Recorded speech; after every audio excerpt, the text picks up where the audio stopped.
Webinar is being recorded and will be posted to the DePaul Athletics YouTube channel at a later date. My name is Jessica Lay. I'm a double Demon, currently in the MBA program through DePaul's CalStat Graduate School of Business. I'm also the graduate assistant for DePaul Athletics Marketing and on the advisory team for Blue Crew, and I will be one of your moderators today. DePaul students, the president of Blue Crew, Quinn Komprosky, will be raffling off some amazing prizes towards the end of the session. So please take the time now to submit your name and student ID number through the Q&A function for the chance to win. You have to be live in attendance to get our prize. We have DePaul Athletics swag, plus a bundle of baseball swag provided by panelist Dan Evans and his partner organizations. Reminder that this raffle is only available to DePaul students, and we will be verifying your information prior to mailing out your prize pack. Today's raffle prizes are a DePaul fleece blanket and beanie, a bundle from Baseballism that includes a t-shirt, hat, phone case, keychain, and gift certificate that can be used at their Wrigleyville store or online. The winner will also receive a Field of Dreams swag set, including an unreleased mug, a copy of the movie, and a gift card for their online store. If you don't win the raffle today, don't worry, you won't be going home empty-handed. All of the audience today will receive $50 off Dan Evans's Sport Management Worldwide Baseball GM and Scouting course if you use the code EVANS50 when registering. We will be opening time towards the end of the panel to answer some audience questions, so please submit those via the Q&A function. As a reminder, please keep your questions respectful and career-oriented, and we will get to as many of the audience submissions as possible before the end of today's webinar. So without further ado, I would like to introduce you to our panel, followed by today's moderators. DeWayne Peevy joined DePaul as the Director of Athletics in the fall of 2020, after 12 years with the University of Kentucky. At Kentucky, DeWayne spent his last 7 years as the Deputy Director of Athletics and played a prominent role with key fundraising efforts, strategic planning, and media relations. Notably, he led fundraising efforts for facility upgrades that totaled more than $19 million. He has worked with key athletics organizations such as the NCAA Division I Men's Basketball Final Four and the U.S. Basketball Writers Association. Dr. Jill Hollembeak has been in Blue Demon Athletics for the past 15 years. She's currently a Senior Associate Athletics Director and Senior Women Administrator. She previously served as an Assistant Director in DePaul's Athletic Academic Advising Office, and Jill has led DePaul athletics teams to some of their highest GPAs in program history. She's a former world-class Hall of Fame gymnast, touting 3 world championships and 5 world medals. Jill continues to bring her knowledge of the student-athlete life and academic success to Blue Demon students. Dan Evans has been in professional baseball for 4 decades and has had decision-making roles with 5 MLB franchises. As a former general manager of the Los Angeles Dodgers, Evans's winning percentage is the second best mark for any GM in Los Angeles Dodger history. He is currently a consultant for sports and baseball-related matters, including Go the Distance Baseball, who owns the Field of Dreams movie site. He also mentors Sport Management Worldwide's Baseball GM and Scouting course. The Chicago native began his baseball journey as an intern for the Chicago White Sox while a junior at DePaul University, where he graduated in 1982. Evans's Twitter account, @DanEvans108, was recently cited by Forbes as being among the top 100 must-follow sports business Twitter accounts. Like I said, today's webinar will be moderated by myself and Professor Andy Clark from the College of Business, so I will hand it over to him to introduce himself.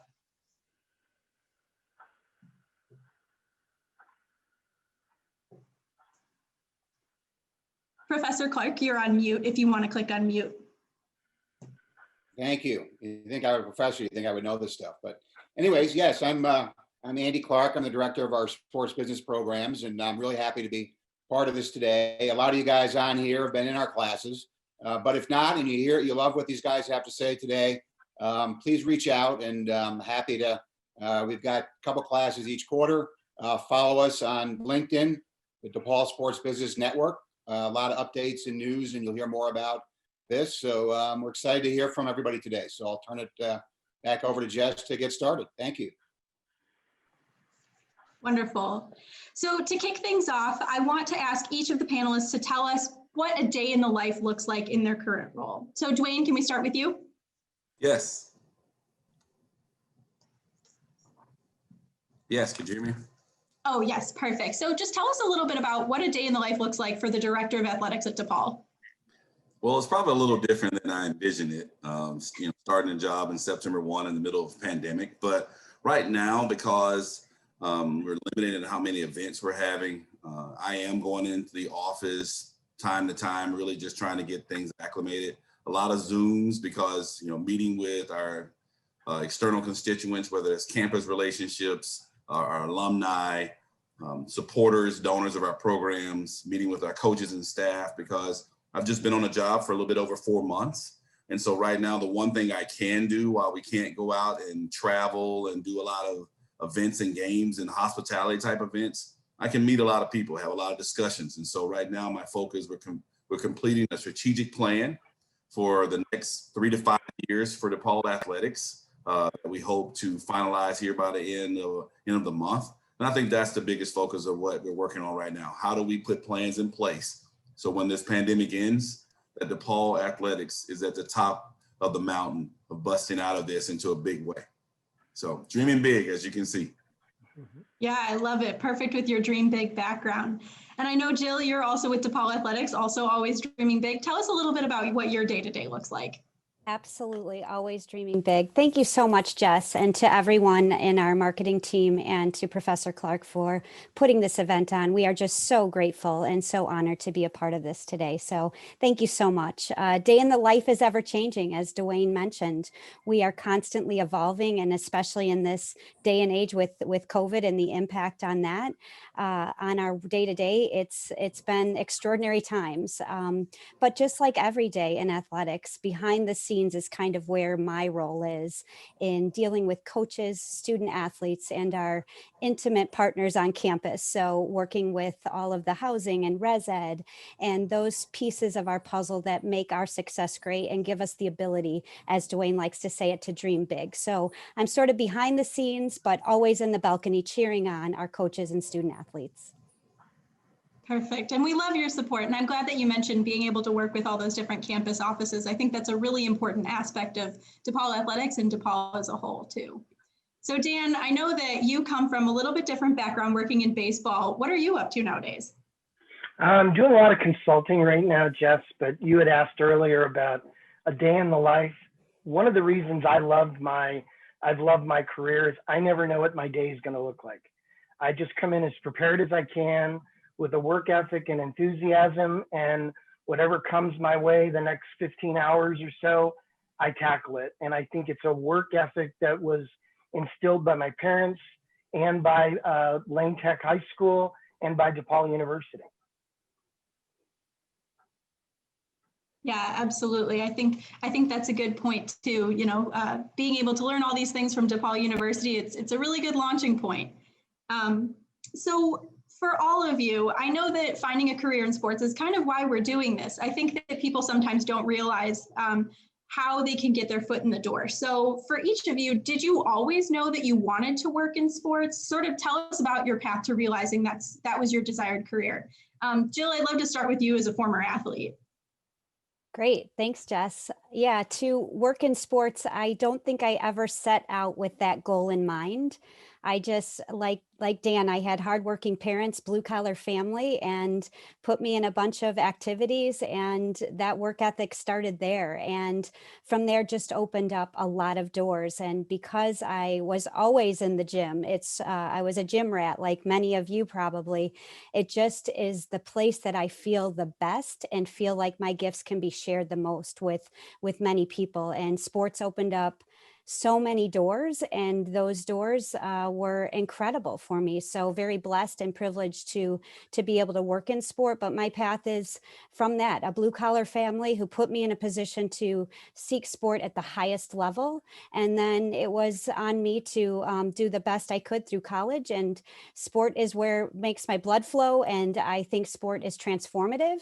And so to be a part of the lives of so many who participate in sport is just a gift. And I recognize that every day and want to be able to continue that path for as many folks as possible, because I think there's nothing like sports in the world. And I just am so grateful for the path through college at Illinois State and through here at DePaul, working at my alma mater previously as a head coach, and then having the opportunity here at DePaul to work alongside DeWayne and all of our coaches, student athletes, and staff at DePaul. Thanks, Jill. Now, Dan, I know we kind of mentioned this with you too when we were introducing you as well. Your career started, like you said, at Lane Tech and then also at DePaul. Can you give us a little bit of how that all got off the ground for you? I mean, you've made your way all the way up the ranks in baseball. So tell us a little bit about that. Well, Jess, you know what? I was one of you students 40 years ago. I was a DePaul junior with a career focus. I wanted to be a criminal prosecutor. And I had no doubt that's what I wanted to do. I was able to get an internship in the middle of the winter quarter of my junior year. And about a month in, I remember speaking to my guidance counselor, my advisor at DePaul. And I said, wow, I never realized how much fun going to work could be. And I got great advice from my counselor. He said, hey, if you're enjoying it, it's not a job, it's a career. Keep at it, see where it leads. I ended up working for the White Sox for 19 years, Jess, and my career is already 40 years in, which just blows me away. But I want to tell all the students, I was you 40 years ago, kind of trying to figure things out. And without the internship from DePaul, I don't know what I would have done, but I know I wouldn't have had as much fun as I've had. Yeah, absolutely. And I think that's a cool thing to emphasize too, is as much as it is hard work, there's a lot of opportunities to have a lot of fun on a day-to-day basis. So DeWayne, we know that part of your career path has been moving from Kentucky to DePaul, but prior to that, tell us about how you got your start too. Oh, great. Early on for me, ironically, especially with Dan on here, that I had a love of baseball. My granddad really instilled that into me. I watched Atlanta Braves games and Chicago Cubs games like all summer long with my granddad, learning to score a baseball game at like age 6. You know, and that's how I watched games. And I dreamed of being a Major League Baseball player. That's what I wanted to be. And as I went through that, played high school baseball, captain of my team, it kind of dictated a different path for me that gave me some opportunity. Baseball wasn't a greatly integrated sport at the time. And so it put me on different pathways of schools and things that I went to. And when I went to the University of Montevallo to play baseball, I didn't finish my career there, but my love of sport, reading the sports page every day and baseball itself is what afforded me the opportunity to stay connected to it. And that led to the start of my career in sports. So I always thought I'd work in sports, but I thought I'd be on the student, athlete, player side my whole career versus the ones that are working with those folks. Yeah, definitely. And I think that that's a common misconception for students too, is thinking that, you have to be a coach or you have to be a player. So I think Professor Clark, you had a question too. No, I was going to jump in because each of you guys talk from a different perspective of the love of sports and being engaged and whatnot. And we're talking about the business of sports. And obviously the love of sports is kind of like the baseline, right? If somebody walks into your office, I love sports, hire me. You're like, who cares, right? What can you do for me? So maybe could you just talk for a second how you translated that love of sports to being really good at what you do from a business perspective? Well, I'll jump in, Andy. I think that's a great question. I found a lot of my friends didn't like their jobs. And the deeper I got into my career, I started to realize I don't watch the clock. I don't worry about the days of the week. And I really like going to work. So, those 15-hour days that have a 6-hour plane ride at the end, an overnighter where you wake up in the new city and you're playing the next day, that never bothered me because I enjoyed what I was doing. And for all the students, all the participants, do for a career what you enjoy, and everything else comes with it. If you're just worried about punching the clock, it's going to show with everybody. And I think part of your persona is how you get more opportunity to work, to elevate yourself, because you enjoy being around where you are. And I think a lot of people miss out on that, and they don't do it. And as a result, they struggle in the workplace. Yeah, I'll piggyback on that too, Dan. I love that answer. Thank you for sharing. I went to, being so great to live in the city of Chicago, I went to a lecture with Angela Duckworth, who is the foremost professor on and researcher on grit. And one of the pieces of advice she gave to students and those of us who work with students is choose easy and then work hard. And she didn't mean choose the easiest major but choose the one that you're passionate about, that brings joy, that brings fun, and then work hard at it, because those things are going to become hard too. But because you have that joy, that passion, that love for it, the hard days aren't so hard because it is fun and you can adjust. So I agree completely with that. And I think as students, we can choose the things we're passionate about and then work hard at it. And that will open doors and it will help put us in a position that people will take notice and that you will have availability to a lot of different things. So I appreciate your answer. And I couldn't agree more that the skills we learn as students, as student athletes, are transferable, and we can take those, especially if we're willing to work hard and enjoy the process. And if I can, I like to chime in on this one as well, because I feel like it's the core of what we're talking about today. And I think that love and that passion for it, don't get me wrong, it's hard work, right? I don't think any of us started in something where it wasn't a lot of hours put in. I never worked more hours in my life than when I was a student worker working with college baseball, right? And so it's kind of chipped away a little bit from there.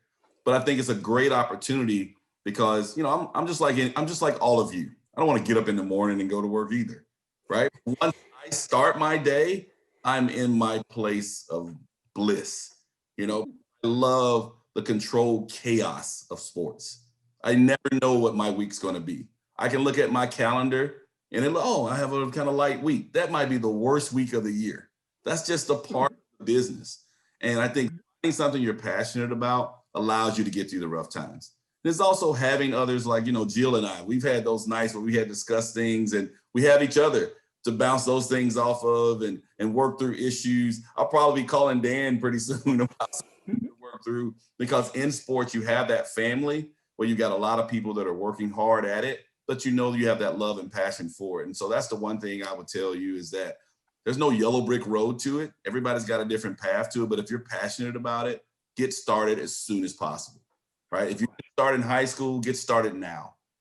Because I didn't know I was going to do this. I don't even know what an athletic director was at this point for you, right? And so the opportunities are still there. But if I didn't use my experience as a student and get involved then,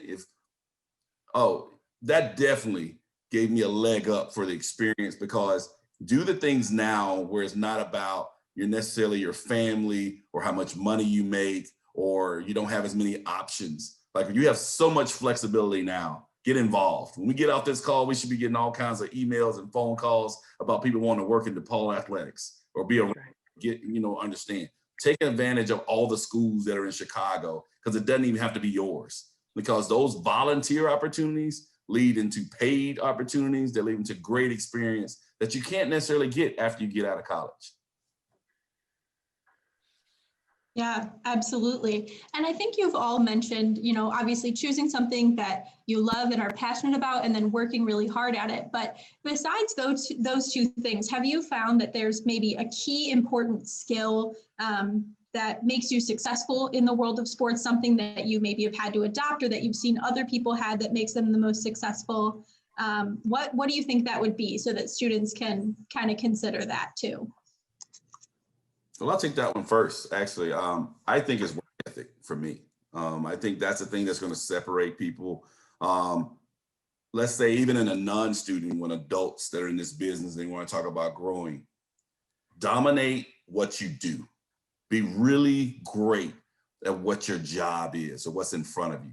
Don't focus so much on what the next task is or the next job I'm trying to get to.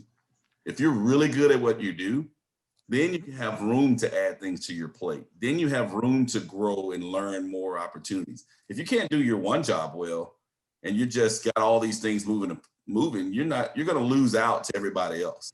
But focus on that task in hand. I don't mind taking chances, but I think that's the biggest thing is that work ethic of being really good at what you do. Even in our jobs now, you start a new job, probably around year 3, you're doing more for the job than it's doing for you.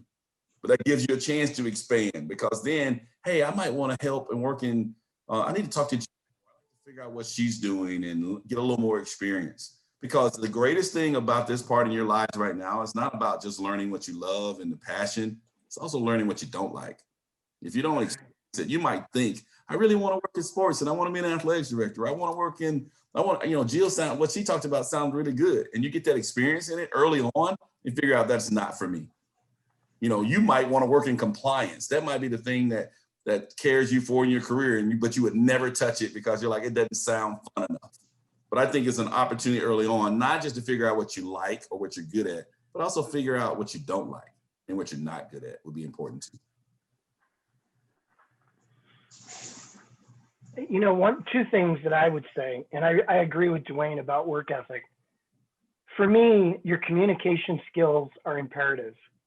In sports particularly, there are so many forks in the road that you don't know how a game's going to go, how a season's going to go. So you have to be able to communicate and communicate well.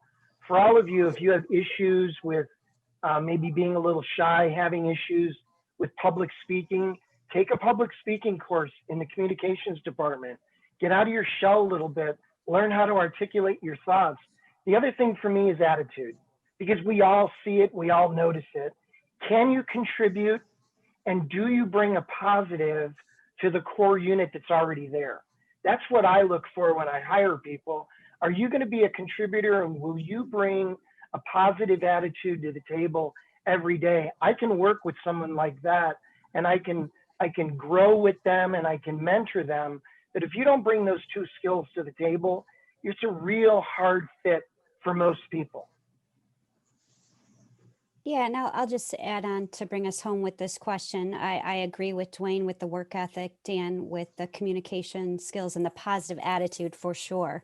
I think we would all agree that if someone brings that every day, we're in good shape. I would add to that, and I think that sports is a beautiful place for this, is the creativity piece and the ability to fail.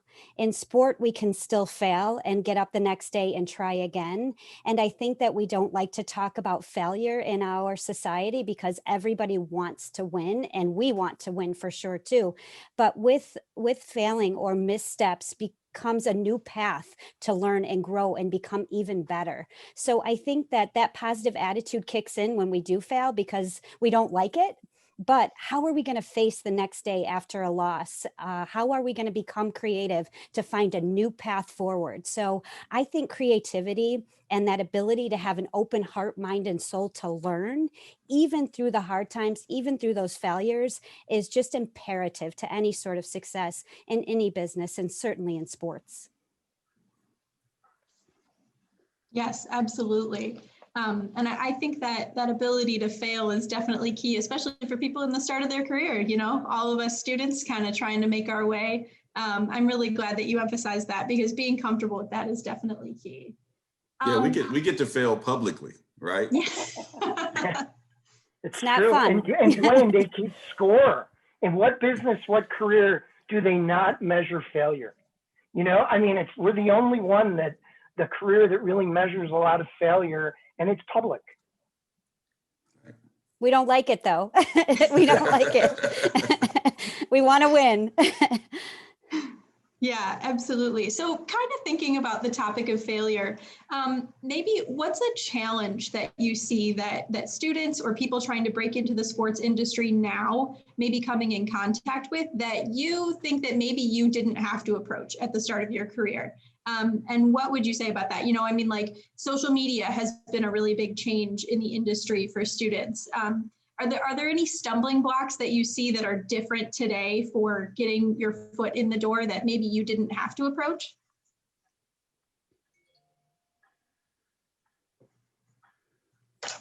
I think that's a great question, Jess. And I think we've covered on things that are timeless, right? The work ethic, the communication skills, I think those were and always will be imperative.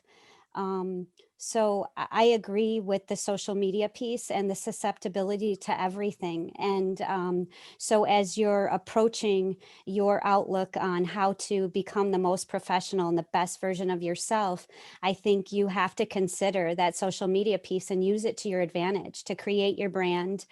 This is something that I am teaching best what I need to learn most because I am a little timid when it comes to social media. And I know Dan and DeWayne are teaching me a lot already. already as I learn more about them. But I think that that's a platform that can be really, really positive, and something that at the same time you want to continue the professional outlook while building those skills that we've already talked about with work ethic, positive attitude, communication, and creativity.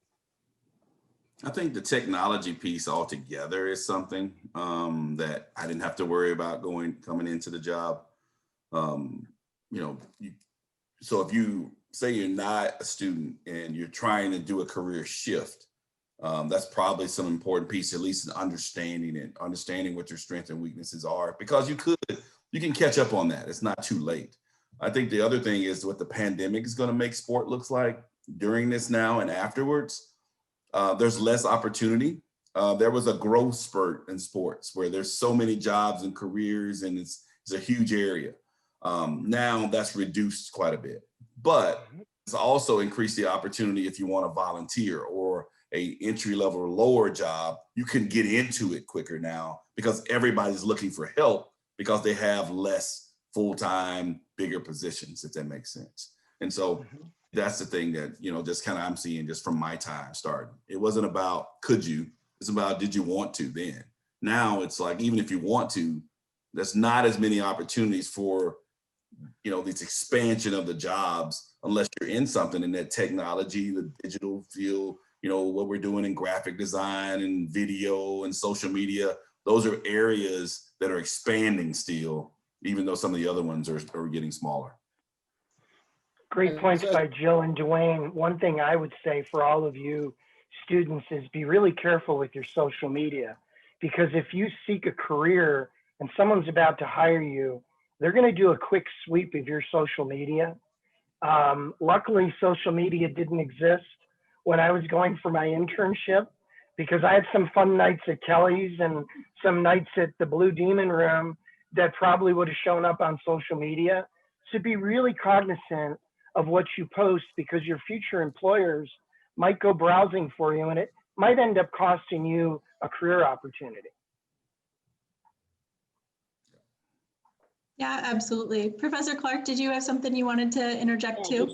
DeWayne, it triggered me something, you know, as you talk about coming out of COVID and then the world we're all forced to live in now. Is there something each of you guys may have learned, you know, through what we've been forced to work in that you think applying in the future, that you think, hey, you know what, I didn't think I was going to have to do this, but I did, and that's going to help me down the road a bit? Yeah, I think that's true. You have to remember that in sports, there's a lot of jobs that people don't know exist too. So don't think you have to be this hardcore sports fan to work in sports. There's a lot, if you like, you know, teamwork or hard work, individual success. I mean, there's just so many pieces to it. If it's something that you just never even been interested in and you're on this Zoom today, it's probably just sitting down and kind of seeing what it's all about, because there might be something in your passion area that could be sports related, because it's a wide range of employment opportunities in sports. Andy, I would say adaptability is always a great characteristic, especially what we're going through right now. These last 10 or 11 months have been the most challenging time of all of our lives. And those who didn't adapt are having a very difficult time right now. Those who didn't and are thriving, it's because they weren't rigid in their ways and adapted their skill sets accordingly. Yeah, I couldn't agree with Dan more. I'm sitting on this panel with two baseball guys, and baseball is the sport where you strike out and you get up next time and you have the opportunity. And I was a gymnast, which you control all those controllables. So the adaptability piece has been something I've had to really coach myself through. And I go back to my playing days and my days as a student, where I have to wake up every day not knowing what's going to happen, but knowing that there are going to be fires that we have to put out and people that need us. And I might need some people too. So just facing that day with flexibility, with that openness and being able to adapt. I couldn't agree more, Dan, during this time. Great insights. Thank you. So thinking of, adaptability, Dan, I actually have a question for you. Can you take us through maybe some changes or innovations that you've seen in the baseball world as of late, maybe through COVID or just in general? Are there any that you like or maybe dislike, things that you think we should hang on to after COVID hopefully leaves us? Wow, good question, Jessica. I think the game of baseball has changed so much since when I started. Expansion, the internet, analytics, social media, the accountability used to be looking at the next morning's newspaper. Now it's checking Twitter 5 minutes later. It's quickened the pace of the game. I used to be one of those who was a little bit more pragmatic, not knee jerk. Now I'm finding I have to be a little quicker on the decision-making button. But I think the escalation of tech within the sport has really elevated the game. I like it. I like the accountability of social media. I love the fact that people know if I've had a good or a bad day or year. I know a lot of people don't like that. That motivated me. That propelled me. I couldn't crawl under a rock. But the one thing I don't like that's going on currently is some of the labor strife that's hidden. It's kind of an underlying factor. And with COVID going on, I don't think anybody wants to hear about that. So I think we've got to, as a sport, recognize we're entertainment. I mean, that's really what sports is. Yeah, that's a very valuable point too. And I think that's an aspect of it. Sports being entertainment is something that people sort of take for granted sometimes. That there's a lot more in sort of the back end of things that you don't necessarily see. You come to the game and see the beautiful thing in front of you, and not necessarily everything else that's happening. So one more thing before we head into some questions from the audience. Just want to hear from each of you. Tell us about your coolest working in sports story or a favorite experience that you've had. You've obviously all had really interesting careers. So tell us about, maybe that one mountaintop moment that you think of when it comes to your career in sports. DeWayne or Jill, do you want to kick it off for us? Ladies first. Good answer, DeWayne. My goodness, y'all, I work in sports. Every day is cool. And, I would be remiss. I've just had such a privileged span of life in sport with travel and meeting so many people. I bring it down to the most minute point, and it's the people, right? The people that I've had the great honor and privilege of working alongside, the student athletes, watching them walk in the door as freshmen and then graduate and go out into the world. To me, that's the coolest, right? So I think it's, for me, always boils down to the people. And I just feel so grateful that I've had the coolest people to work alongside. I can't narrow it down to one thing, because I have had an amazing run in sport and seen the world because of sport. But to me, it boils down to that flesh and blood and being in the arena with the coolest people, from the student athletes to the coaches to our staff. That's the coolest to me. Well, I have a question before she goes. Like, as a gymnast, as an athlete, was there something that that really stood out to you, whether it be a competition or somewhere you traveled, that wow, I can't believe I'm here? At the time, Andy, to be quite frank, I was an athlete that was very focused. So I was mostly into where the gym was and how I needed to prepare for the competition. I know that sounds a little weird, but that's how I was. But when I look back on my career, I was actually able to travel to South Africa in the early 80s, I think it was 1980 or 81, as a part of the national team. And we know that sport in South Africa wasn't a thing then. The governments, because of apartheid, were not allowed, but we did a dual competition and we went there for a month. And looking back now, I know that Nelson Mandela was in jail at that time, right?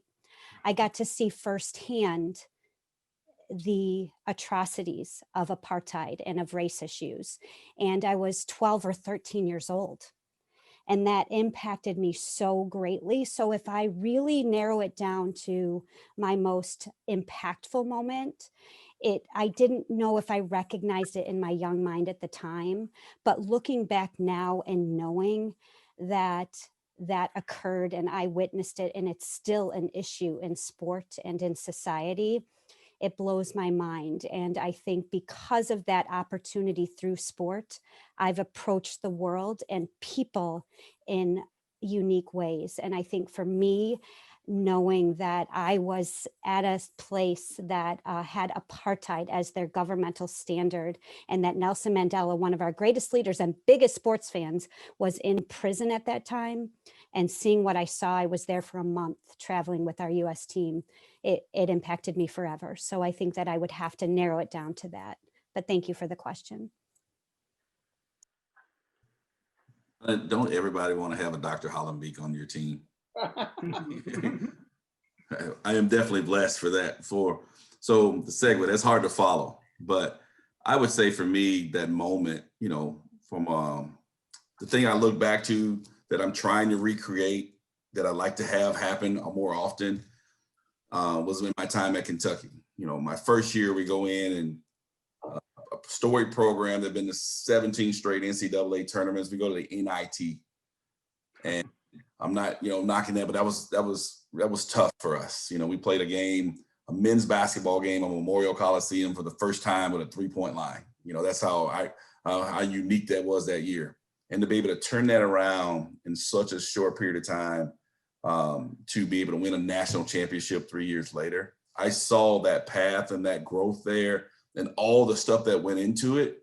I might not have appreciated if I walked in the door and we did that, right? But to see all the pieces and growth and hard work and everybody from not just our student athletes and staff and coaches, but just even in our department, the role that everybody played trying to sacrifice to get to a point of growing that men's basketball program to get back to some level of prominence, to the point where we got national championship rings for everybody because they played that bigger role. So my job here is like, I can't help but that feeling. I want to pass that on to others. Everybody, I don't have a staff full of world champions. Everybody haven't experienced that joy. And that's what I want to bring to DePaul, is have that opportunity to have that path and enjoying that success, because the road there was pretty fun too. Not just winning it all, but that path of joy to turn things around. And that's just something that'll always stick with me. Hey, Jill, this is a great question. Jess, this is a great question. You can tell by Jill and DeWayne's body language. I know what it was for me. I've been so lucky. I have traveled all over the world for 40 years, just stunning travel, places I never imagined growing up on Chicago's North Side. And in May of 2016, I was scouting in Japan, in Tokyo, and I knew that President Obama was speaking in Hiroshima. I've learned the language. I've been to Japan over 50 times. I boarded a bullet train, a Shinkansen train, and went down and listened to President Obama, Japanese Prime Minister Abe, over 1 million people in a setting so unique, the Japanese Peace Memorial. It was easily the most emotional day I've ever been a part of. As an American, to be very much a minority, it was a staggering day for me to be a part of, and sport was the vehicle that got me there. And it was funny because I went to a ball game that night, and I had taken a dear friend of mine in Japan, and he said to me, and little did I know we were going to talk about this, he said to me, "Can you believe baseball took you and I to this event today?" And I said, "No, but boy, am I grateful." And I told a few people, and one of the fun things I got back from kind of a grizzly, I would say, unsophisticated person said to me, "Well, why would you do that when you got a game that night?" And I said, "Wow." I said, "I did it because as a human being, this was probably the most impactful day I've ever had.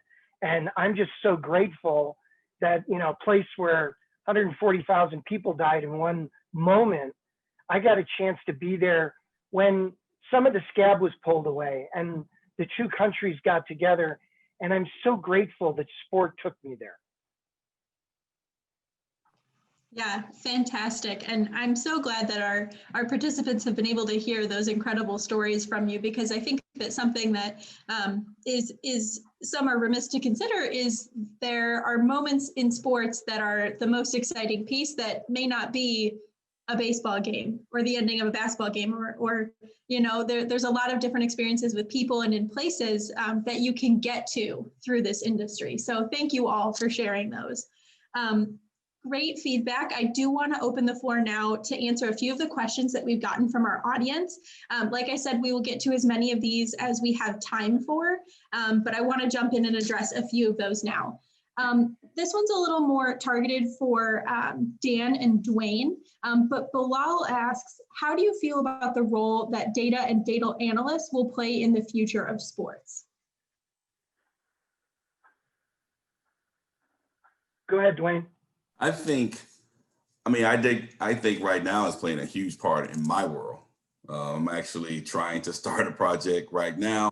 I'm actually in school taking a class in data analytics right now and part of an executive MBA program. So I hope it's important because I feel like this is a skill that I need as well. But because it can't be always outsourced, right? We talked about the change and the pandemic is going to do where you could just outsource for all these things.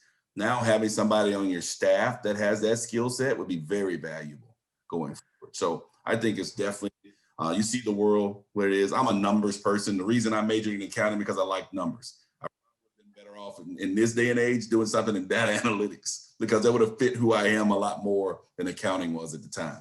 But I think we're trying to, what we do in digital media, what we do in digital sales and advertising, what we're doing as far as the studies to get people to understand what the impact we can have every day is all wrapped around in that. And so I think it's a huge piece of where the future is going. And if you're not jumping ahead of that, if you're not bringing that to the table, you're behind. And I think that's a great question. Yeah, it is a great question. And DeWayne, good for you to still be in that learning mode. I'm a pioneer in that area, always have been. I will just say it's a super question. In a failure-based subjective game like baseball, analytics has allowed me to do my job better and to make better decisions. I've always been a huge proponent of it. When Moneyball came out in around 2000 or 2001, I kind of chuckled because we had been doing some of those things with the White Sox for 10 to 15 years. We just didn't tell anybody. So I think analytics is clearly part of the work world, the business place, and sports is no exception. Wonderful. So Claudia submitted a question that I think is really interesting. She mentions that personal development is a must if you want to succeed in life. So she wants to know if anybody has books that they would recommend to read for students who want to go into working for sports. I would say the book Blink by Malcolm Gladwell. I think it has helped me extraordinarily trust my gut, trust my judgment, kind of focus on being prepared and not being concerned as much about what I didn't know, but know what I did know and go with my gut. I think that book was life-changing for me, and I would strongly recommend it.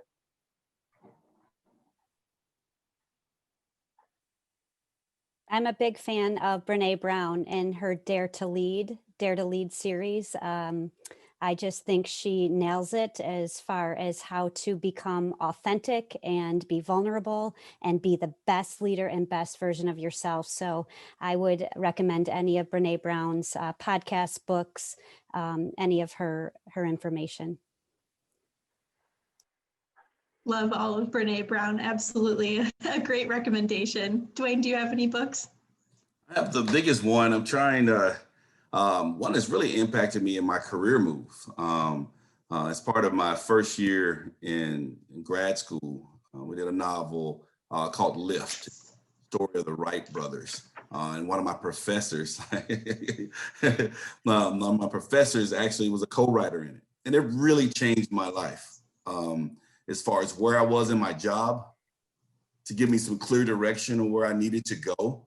It led me to pursuing this job because my mind was right and focused on what I needed to do to impact this world.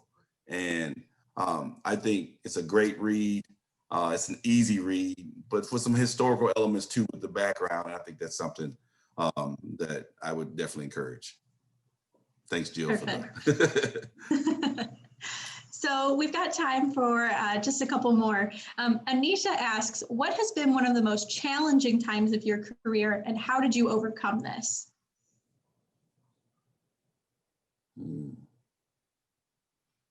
Well, I'll jump in. When I was fired by the Los Angeles Dodgers after coming in second in Executive of the Year balloting, it was horribly disappointing. I went through a bout of depression. It was one of the most challenging periods of my life. And we're all going to go through a tough period. And I think the reason it's a good question is that we will all experience that at some time in our careers. And the more public you become in your job, the more public the firing becomes. So that day, as I was coming back from being fired, a guy at the gas station was just ripping into me when I was right behind him to pay my bill. And he turned around and saw me and he didn't know what to say and he walked away. That moment changed me because I thought to myself, you know what? I'm not done. I'm going to go out. I'm going to take a hot yoga class, get in a boot camp, reboot myself, recalibrate. And if I ever see this guy about 6 months from now, I'm going to look at him and just go, you don't get to defeat me. And I'm happy I did. That actually propelled me to the second half of my career, which has just been an amazing ride. That's awesome. What a great story of resilience. You know, I think Jill's point earlier about being able to rebound from that very public failure and the flexibility that we've talked about throughout, that's a really important thing. And I think you make the point too, you know, that is on display for everyone. And so having the ability to propel yourself, as you said, into even more success from an experience like that is so important. And I think is a really interesting aspect of the sports industry, that there are so many opportunities and great people out there that you don't have to let what feels like a major setback be the end of your success in any way. So thank you to everyone who submitted questions. We will be giving you some more information on how to keep up with our panelists after the session in case you want to hear more. Make sure that you tune into our future sessions, which we'll give you some information on later today to make sure that you can ask them later as well. So DePaul students, now is the moment you've all been waiting for. It's raffle time. I would like to introduce Quinn Komprosky, the current president of Blue Crew, to give you some information and tell you who our lucky winner is today. Hi, everyone. Thank you for being here today. Please make sure that you follow our Blue Crew accounts, this one up here, on Instagram and Twitter, and make sure to add us to your D-Hub campus groups. You can also follow our beloved mascot Dibs on Instagram, Twitter, and even a TikTok. He's trying to go viral. So if you download D-Zone, you can stay in the know on all things DePaul athletics, and by clicking the check-in now button on a certain game, you can earn points for future prizes in the D-Zone store. Now our winner is, get a little drum roll going. Woo! Maggie Spies, woo! A little disco going on. Love the disco, Quinn. Thank you so much. So like Quinn said, make sure that you follow along with all of those accounts. You can follow at DePaul Blue Crew, at DPU Blue Crew, and DePaul Dibs, Twitter, Instagram, TikTok, like Quinn said, and it'll help you keep up to date on everything that's going on with games, as well as future sessions of So You Want to Work in Sports. So congratulations to Maggie. Please send us your email address via the Q&A function so we can get your information so you can receive your prize. Thank you to everyone who participated. And like we mentioned at the start, you will get a discount code if you sign up for Dan Evans's class using the code that we mentioned earlier. I also want to give a final round of applause to all of our panelists. Thank you all so much for sharing your insight with us today. I want to go around the table and give everyone the chance to talk about something that they're excited about. If you have an upcoming event or something that you're working on right now, or maybe even just a last piece of advice that you want to make sure that students walk away with, I want to give you the chance to share that now. So Dan, do you mind going first? No, I don't mind going first. And first of all, congratulations to Maggie. It's really good stuff, to be honest with you, Maggie. I think you'll love it. Couple things. A piece of advice. A lot of people in this world hear but don't listen. As a young executive, learn to listen. It's the most valuable skill you can bring to the table, because listening allows you to learn. Listening allows you to be a better communicator and have more respect, and also be okay with changing your mind, evolving. What am I excited about? I am really excited about the Field of Dreams game, August 12th in Dyersville, Iowa, where this little community of 4,020 is going to host a game between the New York Yankees and the Chicago White Sox. It's going to be a blast. It's going to be a Fox game. There's going to be a raffle for the tickets. If you can't make the game 3.5 hours away, you can hang out in downtown Dyersville and have absolute blast for a couple days. So Jess, that is absolutely what I'm excited about right now. Perfect. And do you want to give everyone a reminder of your discount code for the class as well? Because I think that that's a really awesome opportunity for a lot of people wanting to get their foot in the door. Well, Jess, I teach a class in Sports Management Worldwide's group called Baseball GM and Scouting. We have over 200 people within the sport as a result of taking the class. The code is Evans50, and it'll give you $50 off any of our classes, but most importantly, mine. Perfect. Thank you. Jill or DeWayne, anything that you're excited about working on right now, or maybe a last piece of advice that you want students to walk away with? Yeah, sorry, I just dropped my computer screen. Sorry about that. I am so excited for Dan because Field of Dreams is one of my favorite movies, and I have long ties biologically to the South Side of Chicago and White Sox fans. So that's just terrific. So I'm so excited for you.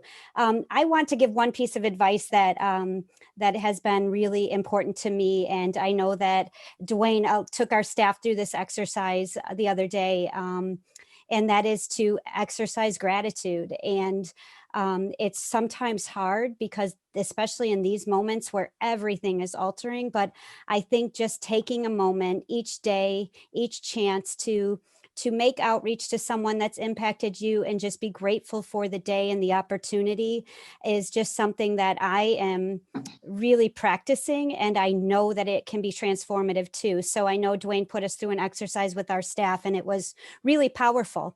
And so I think that exercising gratitude, even during hard times and difficult times, is really, really important. Something I'm so excited about is sports in general. We're getting back to playing. And I know that our student athletes, our coaches, not just at DePaul, but worldwide, are itching to go. They're ready to play. They're ready to participate. And this has been really, really hard. So I can't wait to play sports in all levels, at all places, and just see kids out there doing their thing, see student athletes honing their skills. I'm just super excited for the winter and the spring and moving through this doggone time we're in. So can't wait to get back to some sort of normalcy and doing the things we love. Love it. Love the energy, Jill. And for me, I think, it's who I am at my core. If you haven't seen me before, if you haven't met me, if you haven't come across me, dreaming big is what I'm all about. And I think that's my advice to each of you, whether you're a student, this is post-education, you're in another job, it's worth kicking those tires. It's worth taking a look for the rest of your life, what you want to do.